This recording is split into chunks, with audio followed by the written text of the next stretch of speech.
त्याच्यात बदल व्हावा यासाठी मी प्रायव्हेट बिल आणले, पण दुर्दैवाने त्यात चर्चा काहीच झालेली नाही। आपल्या महाराष्ट्राच्या पत्रकारांनी सामान्य लोकांच्या बाजूलीच भूमिका घेतली, त्यासाठी मी त्यांचा हे जे काय आंदोलन आज महाराष्ट्रामध्ये सुरू आहे त्याच्यात खूप मोठ्या प्रमाणात या समाजावर अन्याय सुरू आहे। मला सांगितले त्यांच्या मित्रपरिवारातून काही विद्यार्थ्यांनी व त्यांच्याकडनं सुद्धा काय नवीन पुरावे आलेले ते मला आज देणार आहेत। ते पुरावे आम्ही बघू। जर पोलिसांनी योग्य तपास करून सगळे डिटेल्स लवकरात लवकर दिले नाहीत आणि जर हे पुरावे आम्ही दिले आणि पोलिसांपेक्षा वेगळे पुरावे आम्ही दिले तर पोलीस डिपार्टमेंट काहीच काम करत नाही हे सिद्ध होईल। त्यामुळे पोलीस डिपार्टमेंटला मला इथे सांगायचंय आमच्याकडे बरेच पुरावे आहेत, त्यामुळे या इन्व्हेस्टिगेशनला सिरियसली बघा। हा तपास आणि या तपासाचा रिपोर्ट कोणाचाही दबाव आला तरी सुद्धा पारदर्शक पद्धतीने रिपोर्ट तुम्ही द्या, नाही तर उद्या जाऊन आम्ही जर वेगळे पुरावे दिले तर त्यात पोलीस विभाग हा तोंड्यावर सुद्धा पडू शकतो।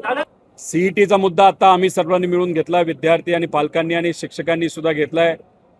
तलाठी भरतीचा काही विषय आम्ही सोडलेला नाही, त्यात आम्ही खोलात जाणार आहे। त्याच्याचबरोबर आत्ता जो MSRDCचा पेपर फुटला आहे त्याच्यात आम्ही लक्ष देऊन आहोत, MMRDAचे आणि हे जे काय बाकीचे मागचे पेपर आहेत याच्यामध्ये सुद्धा त्यावेळेस आपण बघितलं असेल आम्ही अधिवेशनात सुद्धा बोललेलो आहे। अधिवेशनात बोलत असताना कडक कायदा पेपर फुटीचा यावा पहिला मुद्दा आम्ही मांडला होता, पण मग सरकारने या बाबतीत कुठंच काही सिरियसली घेतलं नव्हतं। प्रेसिडेंट आपल्या ज्या मॅडम आहेत त्यांनी आदेश दिल्यानंतर एक तुटका मुटका कायदा आणलेला आहे, त्याच्यात बदल व्हावा यासाठी मी प्रायव्हेट बिल आणले, पण दुर्दैवाने त्यात चर्चा काहीच झालेली नाही।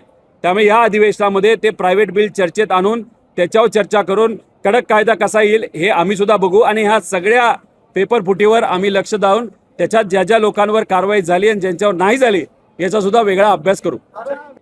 योग्य नाहीये म्हणून मी मगाशी सांगितलं मराठी मीडिया आणि जो कुठला मीडिया या विद्यार्थ्यांच्या बाजूने सामान्य लोकांच्या बाजूने त्यांना खरंच मानलं पाहिजे, तुमच्या सगळ्या पत्रकारांना मानलं पाहिजे, कारण का तुमच्यावर दबाव नक्कीच तिथे येत असतो।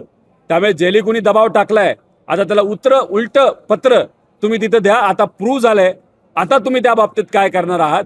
त्यामुळे नेहमी आपल्या महाराष्ट्राच्या पत्रकारांनी सामान्य लोकांच्या बाजूलीच भूमिका घेतली, त्यासाठी मी त्यांचं अभिनंदन करतो।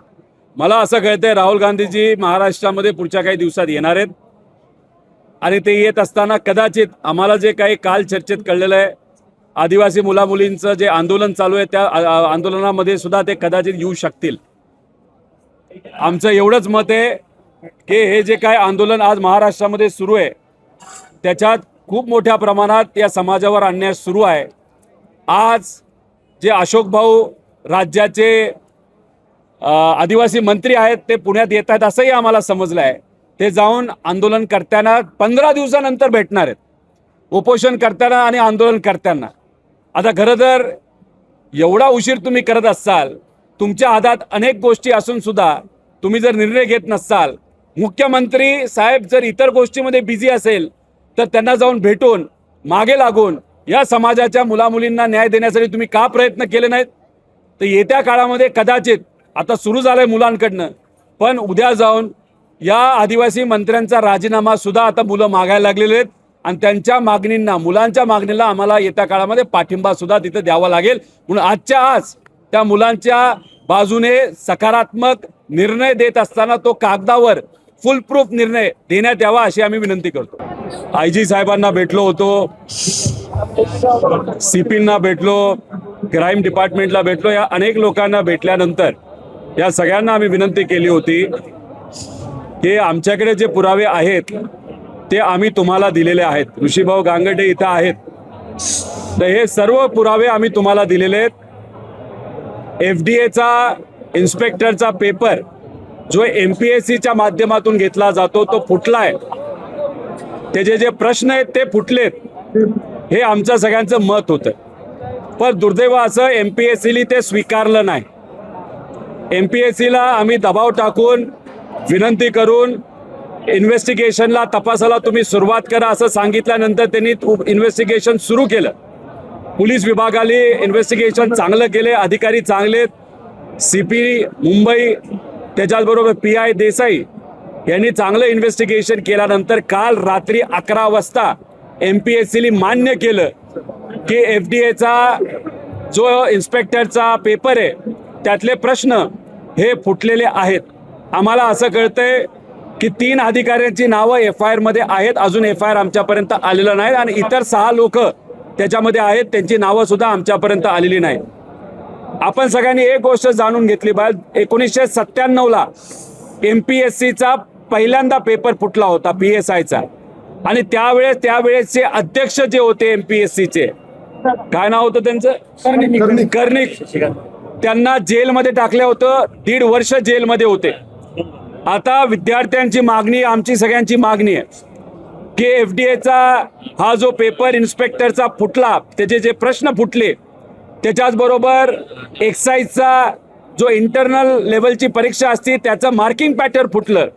त्यामुळे MPSCचे आत्ताचे जे अध्यक्ष असतील, सेक्रेटरी असतील, यांनी नैतिक जबाबदारी स्वीकारून या महिन्याच्या अखेरेसपर्यंत राजीनामा द्यावा आणि राजीनामा दिल्यानंतर एक स्वच्छ प्रतिमेचा, ज्याची प्रतिमा लोकांना माहिती आहे की स्वच्छ आहे, अशा व्यक्तीला अध्यक्ष म्हणून तिथं बसवावं. आणि आम्ही अजून एक विनंती करतो की हे जे काही तपास आहेत, FIR आहे, ह्या सगळ्या गोष्टी तुम्ही पब्लिक करा, लपून ठेवू नका. कालच्या पत्रामध्ये एकाच विद्यार्थ्याला हा पेपरमध्ये प्रश्न देण्यात आले असं सांगितलंय, ते साफ खोटे. अनेक लोकांची नावं आम्ही दिलेली आहेत. एक पेपर हा 40-40 लाख रुपयाला तिथं गेलेला आहे. त्यामुळे हा जो भ्रष्टाचार आहे, MPSCचा पेपर कधीच फुटत नव्हता. 1997 नंतर आत्ता तो पहिल्यांदा फुटलेला आहे. त्यामुळे कुठेतरी मुलं आता घाबरलेली आहेत. कारण का ह्याच्यातून आपण जर बघितलं तर PSI असेल, डेप्युटी कलेक्टर, तहसीलदार या मोठ्या मोठ्या पदाच्या परीक्षा सुद्धा MPSCतून घेतल्या जातात. एक पेपर फुटला तर बाकीचे सुद्धा पेपर फुटू शकतात असं आता विद्यार्थ्यांना वाटत आहे. त्यामुळे इथं चांगला अध्यक्ष असणं महत्त्वाचं आहे. आणि पेपर घेत असताना हे चुकीचं उदाहरण आहे की एक पेपर ऑफलाईन पद्धतीने तिथं फुटला, कारण अधिकाऱ्यांनी फोडला. पण याच्यात आम्हाला येणाऱ्या परीक्षा ह्या ऑफलाईनच पाहिजे, ऑनलाईन नको, ही आमची ठाम मागणी. फक्त अध्यक्ष हा चांगल्या प्रतिमेचा या आमच्या आयोगाला तुम्ही द्यावा अशी सरकारला सुद्धा विनंती करतो. त्याच्याचबरोबर सामान्य प्रशासनाचे जे मंत्री आहेत, जे आदरणीय मुख्यमंत्री साहेब आहेत, त्यांनी सुद्धा या बाबतीत आज संध्याकाळपर्यंत या विद्यार्थ्यांना स्पष्टीकरण द्यावं. आणि अध्यक्ष तुम्ही बदलणार आहात का, कुठल्या व्यक्तीला तुम्ही अध्यक्ष बनवणार आहात, हे स्पष्टपणे विद्यार्थ्यांना सांगावं अशी मी त्यांना विनंती